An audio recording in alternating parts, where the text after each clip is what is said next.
Pinalalakas ang Pilipinas at France ang kooperasyon para mapatibay ang seguridad sa ating mga karagatan.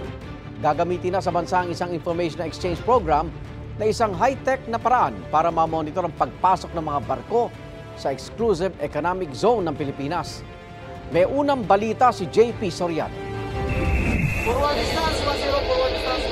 Sa gitna ng patuloy na maritime patrols ng China sa loob ng Exclusive Economic Zone o EEZ ng Pilipinas sa West Philippine Sea, sinabi ngayon ng Expertise France, isang public technical cooperation agency, na patuloy na pinalalakas ng France at Pilipinas ang kanilang kooperasyon para mapatibay ang maritime domain awareness ng ating bansa.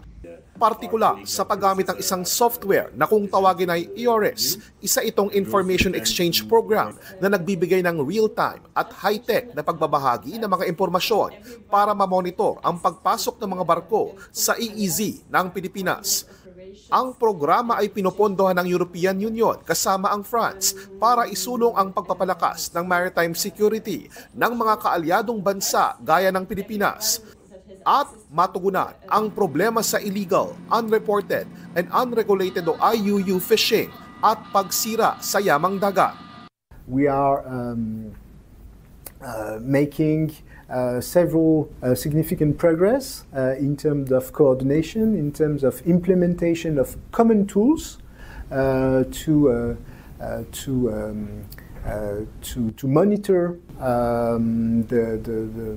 the different movements of boats, fighting against illicit traffics, etc., and also providing common exercises with the Philippines authorities in the region to make sure that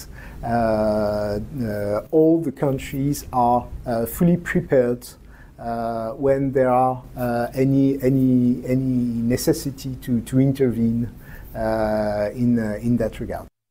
Ang EORES platform ay nagbibigay ng integrated communication functions gaya ng multilingual messaging, chat, alerts, satellite-based data feeds, advanced mapping, vessel intercept at file exchanges.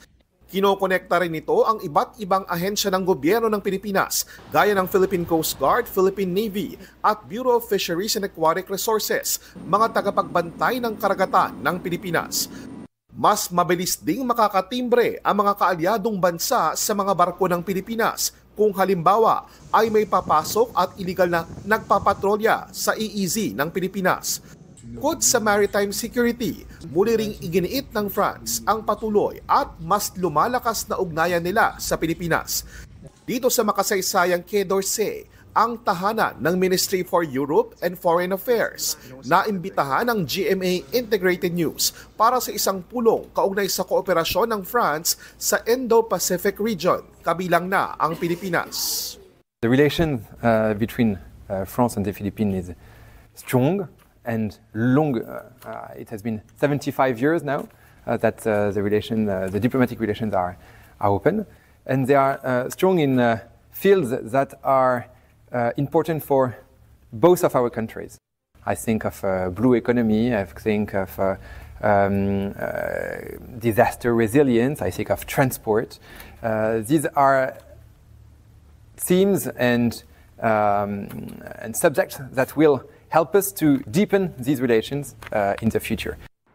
Ang blue economy na ito ay may kaugnayan sa mga tulong ng France sa Pilipinas para lumipat sa paggamit ng renewable energies gaya ng solar at wind power. Dati nang sinabi ng gobyerno ng Pilipinas na patuloy na makikipag-ugnayan at palalakasin ang relasyon sa mga like-minded countries gaya ng France. At ngayon nagbigay ng commitment ng France na itutuloy ang pagbuo ng isang visiting forces agreement sa Pilipinas. Bukod pa ito sa mga tulong na ibibigay nila na may kaugnayan sa pagresolba sa issue sa climate change. Mula rito sa Paris, France, ito ang unang balita. JP Soriano para sa GMA Integrated News. Igan, mauna ka sa mga balita, mag-subscribe na sa GMA Integrated News sa YouTube para sa iba't ibang ulat sa ating bansa.